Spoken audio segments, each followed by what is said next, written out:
Right. Welcome to Changing Minds, Changing Lives, kicking off our 2025. I am so excited to be here, so excited to be back, so energized right now with everything that's happening in the world. And before we bring on our amazing guest this week, Grant Harris, I'm so excited to introduce all of you, or potentially reintroduce all of you to. I just want to take a couple minutes and talk about my transition, my successor, why I chose to move into a new role with Disability Solutions, and what you all can expect from me and from the team in 2025.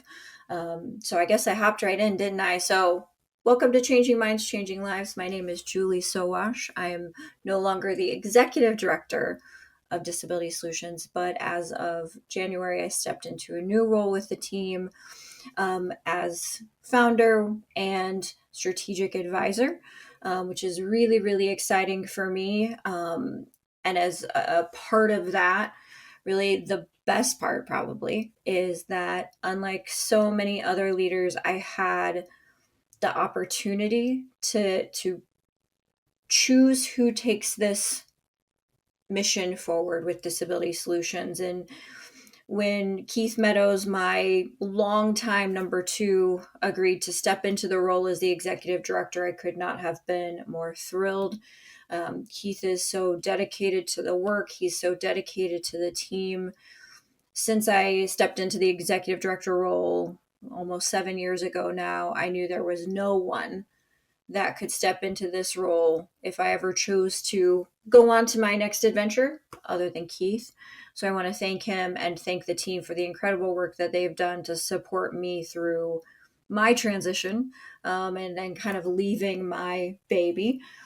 And, with that, I do also just want to take a couple of minutes to talk about why I chose to leave now, and kind of address any perceptions or optics due to the timing. So I decided that it was time for me to move away from Disability Solutions full time about 9 months ago.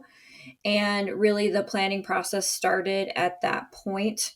And it is purely because I am in a different place in my life. Our kids are grown. Chad and I, if you know us personally, know that we travel all the time. And what I wanted to do is be able to take full advantage of that, grow into our own business that's been around Catch 22 for the last 12 years, and really step into a full-time CEO role there, as well as with our acquisition of the job board doctor, for me to spread my wings into some other areas of talent acquisition where I can make an impact, as well as just kind of provide me the work-life balance that I was looking for. I think it's important for everyone to know that this was not a post-election decision. This was not a post 11246 revocation decision. It's bad timing, but it was all timing that has started for me well into early 2024. And I want you guys to know that even though I'm not in the ED role anymore, I'm still going to be doing this amazing podcast. And we are so excited about the new guests that we're going to bring on this year, and some returning guests who we're going to have great conversations with. But we're going to really ramp it up in 2025. We need to hear more disabled voices in our community. We need to hear the incredible work that we are all continuing to do when it's not so easy, when it gets dramatically harder. And we've been through a lot in my 15 years, and we've seen some great progress. And like I always say, this is a lifetime's worth of work. So we're going to see ebbs and flows on our progress. And what is so exciting is that when times get harder, we see who really is in our corner. We see who's committed to the work, and we see who is just performative in the work. And we rally those people next to us. We rally those people and we bring them in, because we get to continue to do this great work. We get to continue to do this good trouble, so to speak. And with that, I want to introduce this week's guest. Grant Harris, who's coming onto the show. Grant is the CEO and founder of, excuse me, GTH Consulting. He's a neurodiversity champion. He is an autistic author, not one, not two, but 3 times. He's a DEIA practitioner, board member, and he helps move organizations from compliance to community, a mission that is very aligned with what we do at Disability Solutions, which is changing minds and changing lives, the name of this podcast. And Grant is helping companies and leaders understand that we need to move from the now gone stick to understanding the real value and just incredible talent that people with disabilities bring into the workforce and into our lives. And he also, and I want to talk about this a little bit later, and then I'm going to let Grant do his introduction. He also has a peer group that is focused on helping Black neurodistinct professionals maximize manhood in their workplace. I love that title, and I want to talk a little bit more about what that means. But first, let me stop talking and welcome the most important person in this session to the podcast. Grant, thank you so much for joining us. Oh, thank you, Julie. All I can say to that commentary is wow. I appreciate you and your continued effort over the years. Transition is always hard. Change management is never easy. But I appreciate the opportunity to come here to speak with you and address your audience. It's very humbling because of the things that you've been able to accomplish and the things that you will be accomplishing in your future. So thank you for allowing me to be here for a few minutes. Yeah, I'm absolutely honored to have you on the show. I've been following you on LinkedIn for, I would say, at least a couple of years, maybe a little bit longer. And I was so excited when Ashley was able to get you to agree to come on the show. First, for our listeners who don't know you, guests who don't, or watchers who don't know you, tell me, who is Grant Harris? How did you get into this work? And just sort of, I'll say your blue sky bio, some personal things about you as well. Yeah, for those of you who don't know me, my name is Grant Harris. I am founder of GTH Consulting, which is a management consulting operation that offers customized organizational development, human capital management, and cultural transformation to both public and private clients over the years. Ultimately, as you mentioned before, my goal is to help individuals and institutions achieve a new level of organizational excellence and to move from what I call compliance to community. That is my tagline, and compliance is a fixed mindset.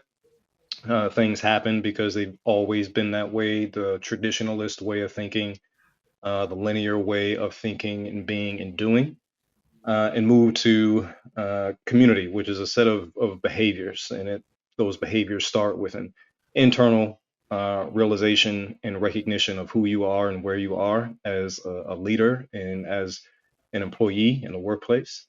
And through a transition to understanding that the work that people do is not in vain, and the work that disabled people and specifically neurodivergent people bring to the workplace is valuable and honorable, just like any other part of work.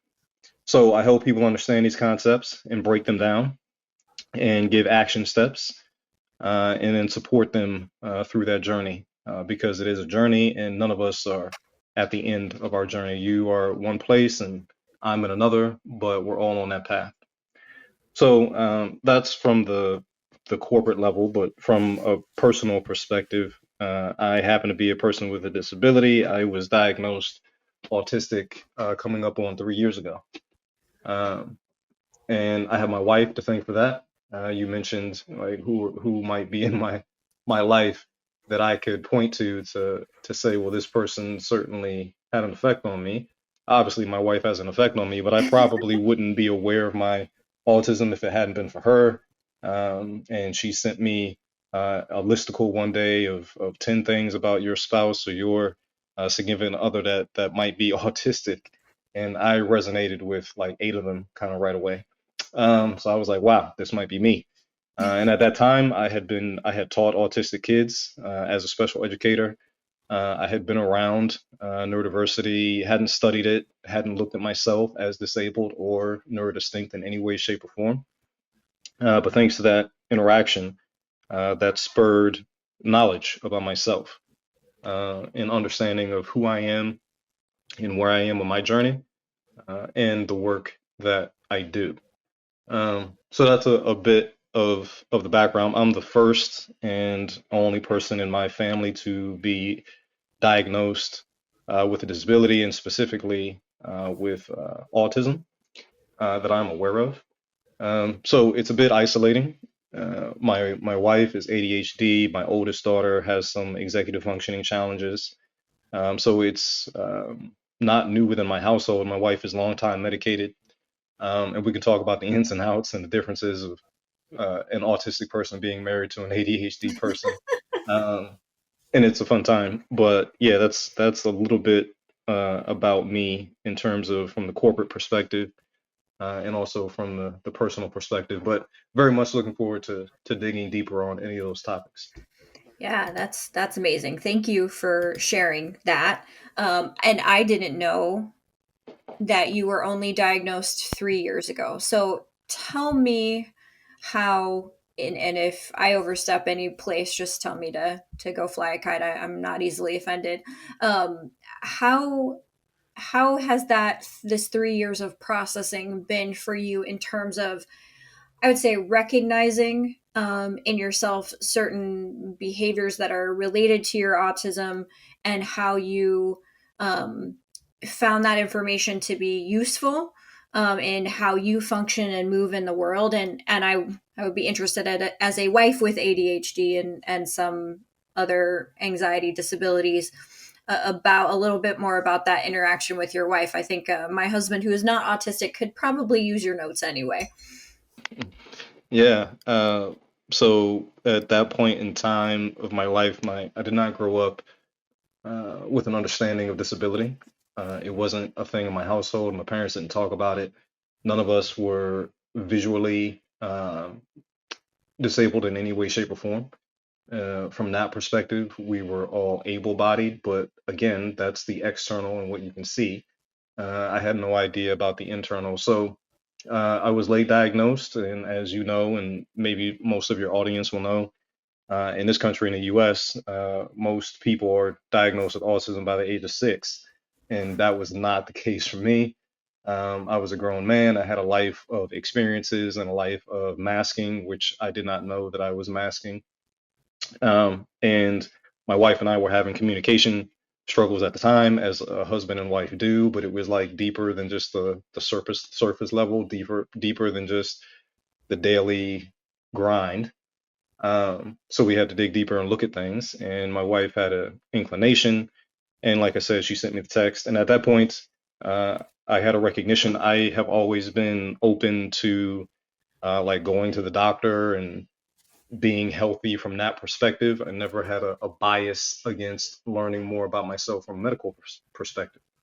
So I said, okay, well, let's get tested. I was all for that. I had taught autistic kids. I had been around kids with IEPs, and I'm sure that helped with that awareness and recognition. But I was very interested to learn more about myself, which goes to some of my autistic nature.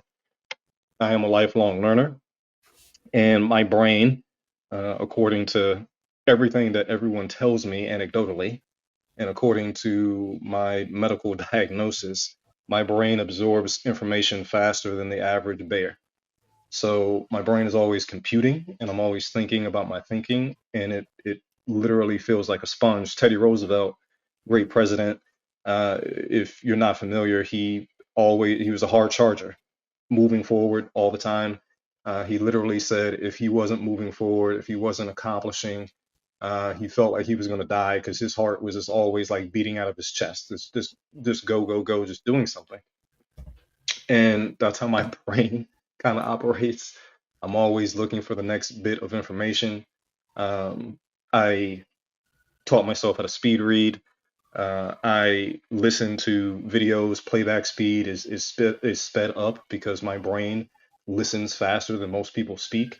When I watch Jeopardy, which is one of my favorite shows, I answer the question before it's finished being read because I'm moving faster and I'm absorbing information. And as soon as I get something in, which is great, I'm like ready for the next thing. And while that's a blessing, it's also a curse because I feel like that I'm always looking for the next thing. I'm always seeking the next thing. My brain is like, always feed me more. And I have to kind of tamper that and say, okay, I get it. And find ways, both anecdotally and both directly, to alleviate that sometimes. So that's part of how my autism shows up. That is helpful in terms of helping other people, because other people either feel the same way or they're nonlinear in terms of how they see information and how they absorb it. And that's a uh, differentiator that I have used to be quote unquote successful in life. I didn't know that up until a couple of years ago. So I spent the first year recognizing and coming to um, a realization of being a disabled person. I was always good with the label of autism because, again, I taught autistic kids. I never saw it as a bad thing. I still don't. I think it's pretty cool. I wear it on my sleeve. I'm proud about it. I'm here talking to you about it. I do lots of these interviews and conversations. However, the biggest thing that I still struggle with, because my as much as there's positive about my particular way that autism shows up for me, it's also difficult. I am very routine based, and it's difficult sometimes for me to accept changes in the schedule and unknown things that I can't see coming and these types of things. And now that I have a better awareness, I react to them differently. But for a very long time, it was a poor reaction based on other people's feedback. So the biggest thing that I struggle with now is not being autistic or not transitioning from conversations or not having difficulty in social environments and not really wanting to be around people. Um, those are difficult, but that's not the biggest thing for me. The biggest thing for me is that my wife, who's ADHD and also disabled from that perspective, she can take a pill and she can look better and feel better and act better and do better and quote unquote be better. She can be a not a different person, but an enhanced version of herself. She gets that support. I and all of my autistic brothers and sisters, we don't have a magic pill that we can just take and swallow, and all of a sudden we're better with transitions, or all of a sudden I can shut my brain off, or all of a sudden I am not routine based and don't need timers and notifications to do things on a set schedule. That doesn't happen for us. So we just have to work, and I have to work at my communication. I have to find different ways and means that the way that I operate can be acceptable to others around me. And then when it fails, I just have to try again and try a different way. Not saying that people with ADHD don't, of course, because they're people and they're humans, but they have the option to be medicated, which my wife has taken that option, and they have that support system, which I do not. So that's uh, the biggest obstacle that I still battle with mentally is that I just have to work on myself and through myself without a medical support from that perspective that clearly helps other people with their type of neurodistinction. Yeah. Wow. Yeah, that's just given me so much to think about. So thank you for that. And again, thank you for the transparency. And to your point, I was late diagnosed ADHD, and it saved my life, and it dramatically changed my life because I didn't understand what was wrong until I got that diagnosis. And I didn't have any idea how to control what was happening in my brain. And I do take medication, and if I went off medication, when I have in the past, it's not been a pretty day. And so I think that you make a really good point that is often overlooked. We all have our own journey with disability, whatever our disability is, but it's so helpful, I think, for our listeners to understand that while you recognize and appreciate that your wife's brain also functions differently, um, and that can be both good and bad, that your journey is much different than hers just because we're both neurodiverse, neurodistinct. That journey is still very different from your perspective versus her perspective, and I would say, even my perspective, because we are all living individual lives. Yes. And I would say a couple of things. I know we're just meeting for the first time and having this conversation, but we're real. And I always try to recognize my own bias. And I used words and phrases like blessing and a curse. You use words and phrases like good and bad, and that something was wrong.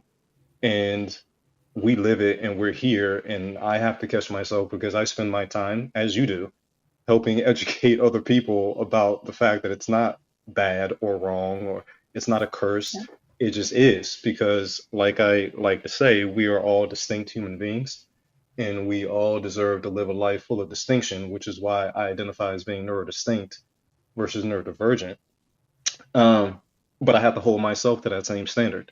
So the fact that my brain is always absorbing, I said it was a blessing and a curse. It's a blessing and it's an obstacle sometimes, but it's not a curse. And Yep. I heard you say that, it's not a pretty day and you had to find out what was wrong with you. And obviously, nothing was wrong with you. It was just different and non-linear and wasn't traditional. Mm-hmm. And these are things that when I hear other people, I can easily pick them up and say, hey, well, let's reframe that conversation. But I have to remind myself to do that. Yeah. And so thank you for giving me the opportunity to remind myself. And thank you for being open to that feedback of this is what I heard you say. But from one neurodistinct person to the other, there is certainly, and for all of your listeners who either are undiagnosed because they can't afford it or self-diagnosed because they choose to be, or who are medically diagnosed because they were forced to be, whatever your situation is. Um, you are not cursed. I am not cursed. Julie's not cursed. There's nothing wrong with us. What's wrong is that everyone else thinks that something's wrong with us. Yeah. And that's not the case. We just are. And it is a blessing that we operate differently. And sometimes it's hard to see that blessing. Like you mentioned, it's not a pretty day and it's difficult to see the blessing from that. And for me, sometimes it's hard to see like I'm doing all this work internally and I feel like that I've made progress, but then people around me are still like, oh, you're still doing the same thing you were 3 years ago or 10 years ago before I knew. Yep. So I just wanted to bring that up because I talk about bias in my day to day, but none of us are immune from it. Bias in of itself is not bad, but not recognizing it, not being aware of it, and then not expressing it and moving to the left or right of it, that's the bad part. So forgive me for digressing, but just wanted to make that point. Yeah, no, I think that's an excellent point. And it's, before we started recording, I asked you, like, if I say something that you don't like or something that you want to reframe, do it. And that's why we want to have these conversations. And it's true that people who have brains that function differently, whether that's mental illness, neurodiversity, neurodistinction, kind of wherever you sort of sit in that spectrum, are more ashamed of their disability than people with physical disabilities and very apparent disabilities, because we've been taught that you can go to the doctor, going back to your earlier point, you can go to the doctor and you can fix a broken leg or a strained muscle or XYZ.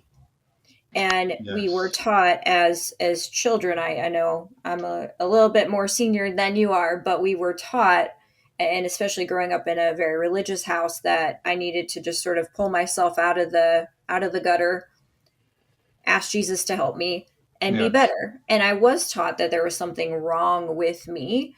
And I, even after all of these years of work and knowing that I've been a person who's lived with a disability for since my early 20s, maybe my late teens, still fall back into those habits of my own bias about what I should be able to do Mm. to fix myself, rather than to recognize that this is something that is neurologically different, and there are most certainly blessings, and things that are, especially on the business side, that make me really really good at what I do and make Mhm. you really good at what you do. But we still beat ourselves up over the quote unquote bad days or the Mm. feelings of bad. And I want to say just thank you for that, because I needed that today. I Mm. needed that reminder, and it's going to be great listening for other people in our world who don't have the same privileges that we do, to be able to speak about who we are, to remind them of that. Yes, certainly, and that reminds me of, and you mentioned, doing the work ourselves and trying to change ourselves and be quote unquote better. I want to recognize, and I have to her directly, my wife, my family, um, my nuclear family growing up. They weren't fully understanding of me being autistic. They labeled it other things. They thought it was attributed to other experiences in my life. Um, they're much more understanding now. My wife just thought that I was an ass. She thought I was an asshole, and she thought that I was better than other people because in social situations I was the quiet one and I was standoffish. And um, in American culture, you say, "Oh, always got to watch out for the quiet ones." And I question all of those, idioms and traditional thoughts in American culture. Like, why do you have to watch out for the quiet ones? I'm watching out for everybody else that's loud and brash and all of that. But inherently, we're taught that the quiet ones are hiding something, or that they're nefarious, or that you got to watch out for them because you can't read them. And I'm like, no, I just don't feel like fighting for space in this room of a lot of people. Um, and then, therefore, I'm the one that looks like I'm arrogant. Um, the fact that I absorb so much information, my family makes fun of me for it now. I used to have these things called interesting facts, um, because I like to tell people that I know a lot, excuse me, I know a little about a lot. I certainly do not know everything, but I know a little about a lot. And that's because I'm always reading something, listening to something, absorbing something in my brain, watching Jeopardy, these kind of things. And then when something happens in a day, I'm like, oh, Julie, I got an interesting fact about that, and an interesting fact. And people got tired of hearing my interesting facts because it made them feel that somehow I was superior or they were inferior. And I just thought that I was sharing knowledge and be like, hey, I know this and you should know this too.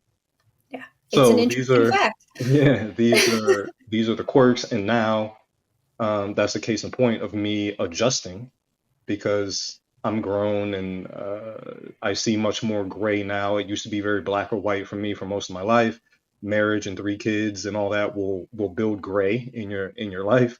Um, but now instead of like interesting facts, I say, well, did you know? And it's the same kind of concept that I'm sharing this information that I find interesting, but I'm doing it in a different way that's more digestible to the people who love me. So that's an example of not changing who I am because of my autism, but adjusting and making a simple adjustment. And we talk about simple adjustments in the workplace all the time. Simple from an accommodation standpoint. You can have formal accommodations or you can have simple adjustments. And in life, it's the same thing. Simple adjustment. I'm not withholding the fact that I have this information and I want to share it with you because I love you and I think you should know. But I'm adjusting the way that I give it so that it's more digestible to you. Fortunately, I'm able to do that because I have low support needs. Unfortunately, for those of us who have higher support needs, they are maybe not able to make that adjustment. And then it's up to others around them to have that empathy, not sympathy, because no disabled person wants to be felt sorry for, but have the empathy. Say, okay, well, they may not have the capacity to do this at this point in time in life, at this point in time in their career, but they can do this, and let me meet them halfway. And I don't see that a lot in the workplace. In the workplace, it's the disabled person has to meet the standard 100% of the way, and the standard and the tradition and the leader or the hiring manager or the supervisor doesn't meet them halfway. And unbeknownst to that leader, supervisor, manager, they are probably neurodistinct themselves because upwards of 40% of the workplace is neurodistinct that identifies as such and that is aware as such. So this plays across both fences from a life and at home perspective and also in the workplace. I spend much of my work talking about the workplace, but we leave that workplace and we go home, and we leave home and we go to that workplace, and it intersects. All of that intersects. So I'm rambling, but I appreciate you taking us down that path. Yeah, no, I appreciate you have actually led me down the correct path because I would love to just talk to you about personal things all day. That's like, we get such candor in some of our guests, and I really really appreciate that. But I do want to know more about what you do at GTH and how you roll your lived experience and the lived experiences of others in your neurodistinct sphere into the work that you do to help with workforce development, optimization, all of those things that are talent acquisition buzzwords that we're all very excited about and we all want to do as good leaders. How does that impact what you do at GTH, and how do you help companies recognize what they need to do in workforce development, how they get to optimization, and how that also includes talent with disabilities? Yeah, thanks for asking. So many things. It's all about education and learning. And as the late great Maya Angelou used to say, when you know better, then you can do better. So my approach is holistic from the standpoint of I don't tell organizational leaders that they're doing something wrong. I help organizational leaders through the RACE framework that I created. RACE is an acronym, RACE. I help them understand who they are and where they are on that journey. I help them to acknowledge their intent and their impact. I help them to cultivate tools and resources, and I help them engage in that work. And this is a cyclical process. So recognition, recognize, acknowledge, cultivate, and engage. So this is what we talk about. These are things that we do. So looking at their policies, practices, and their procedures, not only from a 30,000-foot level, but also from a granular level to understand how they can be more neuroinclusive. So it's not about let's throw out everything that you're doing. It's more about let's refine what you're doing, and then let me introduce you to something you may not be doing in order to do two things. One, uh, be more neuroinclusive for the workforce that you have now, because like I mentioned before, 30 to 40% of the workforce identifies as neurodistinct. However, 70, 60 to 70% of that percentage feels like that they are discriminated against, they are afraid to disclose, they have a negative stigma within that workplace, and that's a significant portion. So helping organizations understand that the more neuroinclusive, that their workplace is, because neurodiversity touches all of us, what I like to call from the boardroom to the mailroom.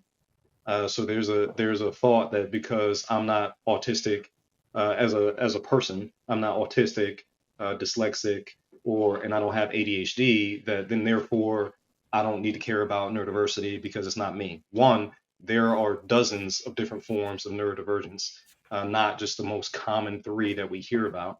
And two, everyone is neurodiverse because we all have a brain that operates differently. There's this neurotypical, and this is part of the education, and I don't want to get too much in the weeds, but it's part of the education between neurodiverse, neurotypical, neurodivergent, neurodistinction. What do those things mean? How do we define them? And then how do they operate within the workplace? How do we capitalize on all of the blessings that these folks bring to the workplace?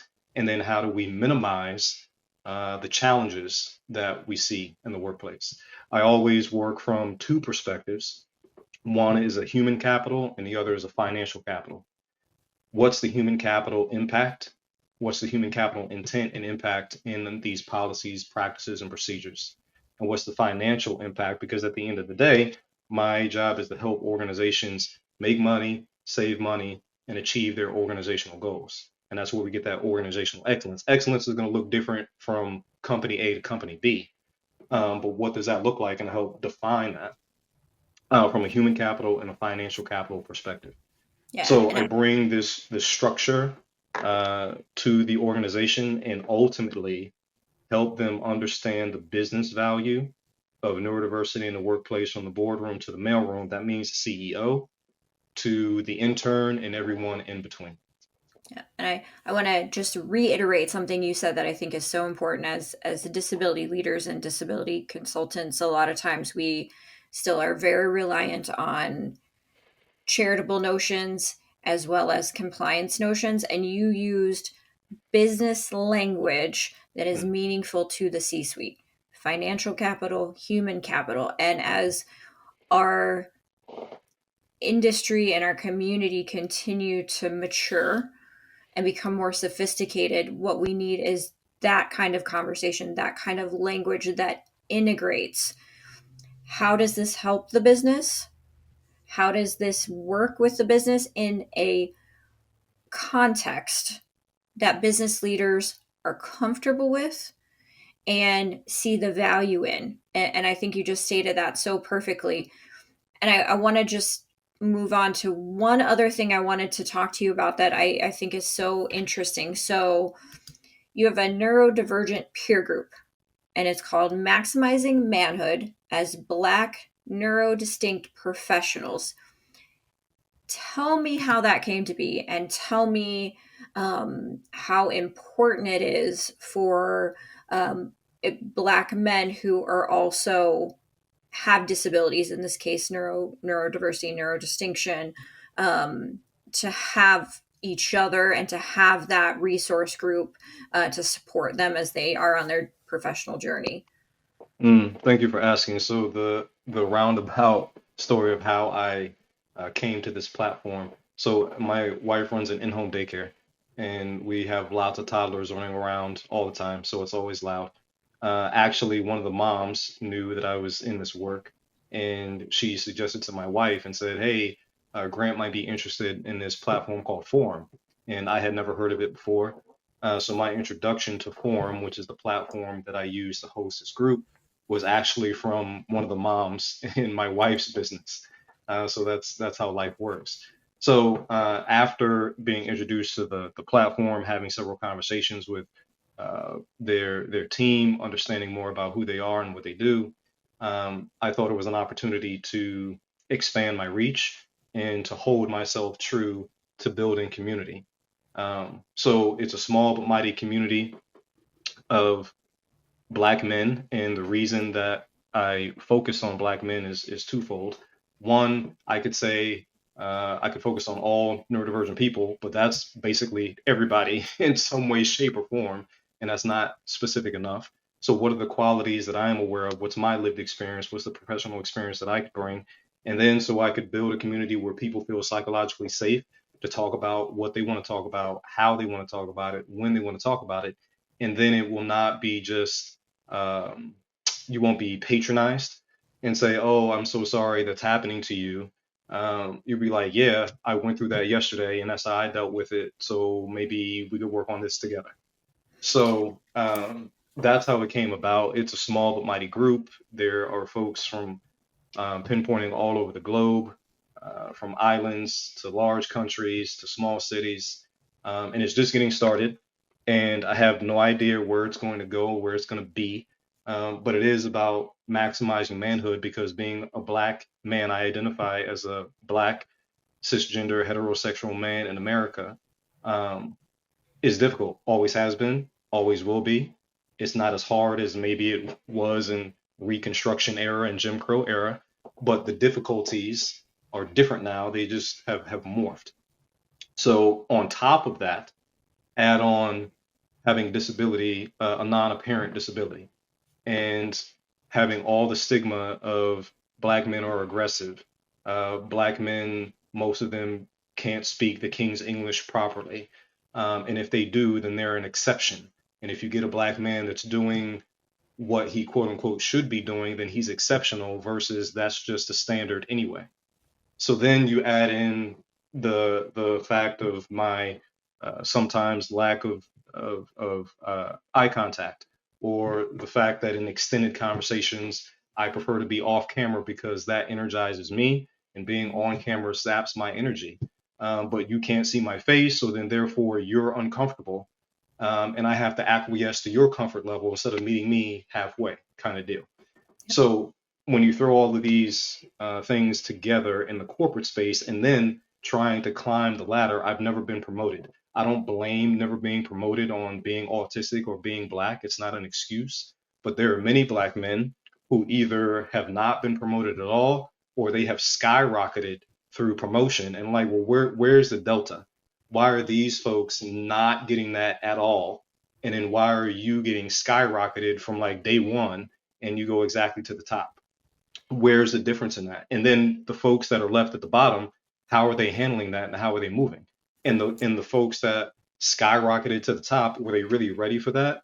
Or if they are ready for that, then how do they stay there? And if they're not ready for that, how do they deal with everything and all of the stress and the trauma and the grief that happens from leaving their people behind or being isolated because you're the only one in the room or the only one at the table, which I have been.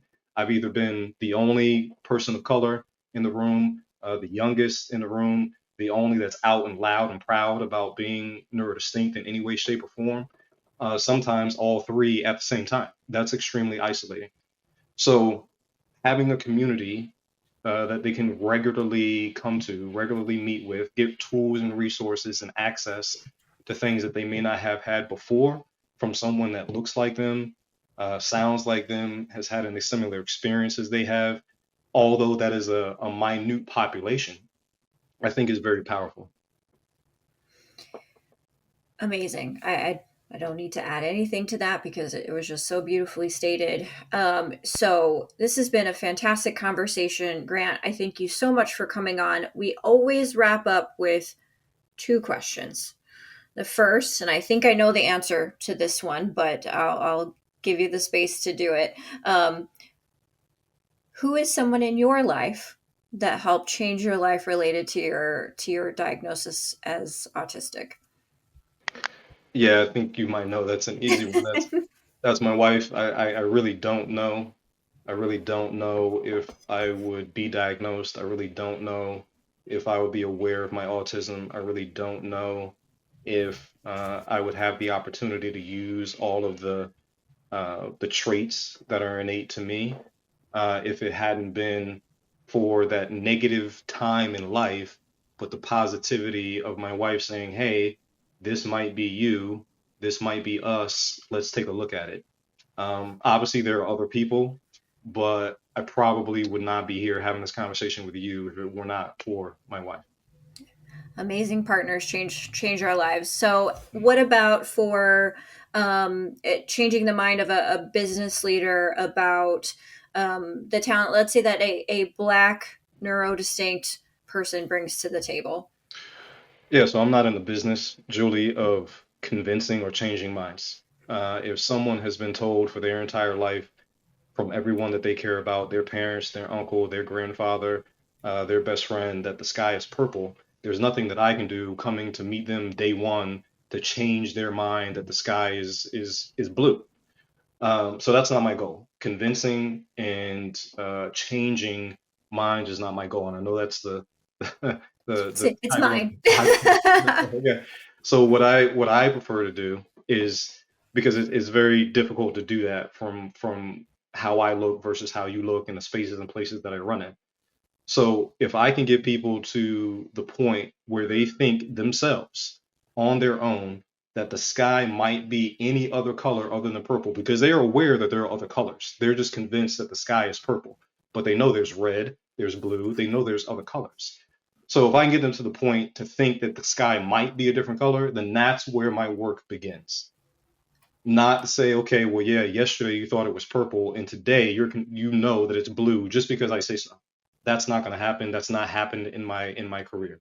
What has happened is through conversation, through questioning, through leading down a path of maybe I didn't think about it that way, being curious. People get to a point where, oh, well, it might be a different way, and that's when learning is unlocked. That's when I can come in and say, okay, well, if that might be a different way, what about this over here? And what about this over here? And how can we change that? And here, I'm going to help you along that way. So that's really my approach. And it's a longer approach, but I think at the end of the day, it's a deeper and more rooted approach leading to community, because behavior change is the goal, not necessarily mindset change. And in my experience, if you change the behaviors first, then the mindset comes. Because if I say I want to read a book every day and I don't read it all today, I'm not going to start reading that book tomorrow. Just from a mindset perspective, willpower is not that strong. However, if I say I want to read a book and I put a book in the places and spaces that I routinely visit daily, and I do that act, and I say, oh, that book is there, then I might pick up that book. And then the next day I'll pick it up. I might not read it, but I'll put it down in the same spot. The next day I'll pick it up and I'll read the first page. It's the behavior change. And then now, after that behavior has changed, now you become a reader when before you weren't a reader at all. So that's my approach to the work that I do. I excuse me, I absolutely love it. So if our listeners want to connect with you, whether it's for just a personal connection, a business connection, potential consulting, how do they find you? Yeah, my only social media platform, because I can only handle one at a time. I'm only on LinkedIn. There are a few Grant Harrises on LinkedIn. But if you look up Grant Harris and GTH Consulting, you'll find me. It'll be in the show notes as well. Grant at compliance2community.com is the email. Grant at compliance2community.com. And I'll be sure I use a link tree, which, if you're not familiar with Linktree, it's a website for websites. So all of my writing, all of my books, all of my frameworks are in one place. So people can come back to that one place, and you'll find that on my LinkedIn page. And I'll be sure that you have that for your show notes as well. Amazing. Grant Harris, thank you so much for joining us. Keep up the incredible work, and I love hearing your voice, and I'm sure that we will talk some more. Thanks for joining us. Thank you, guys. Lots more to come in 2025. We are so excited to keep changing minds and changing lives with you guys.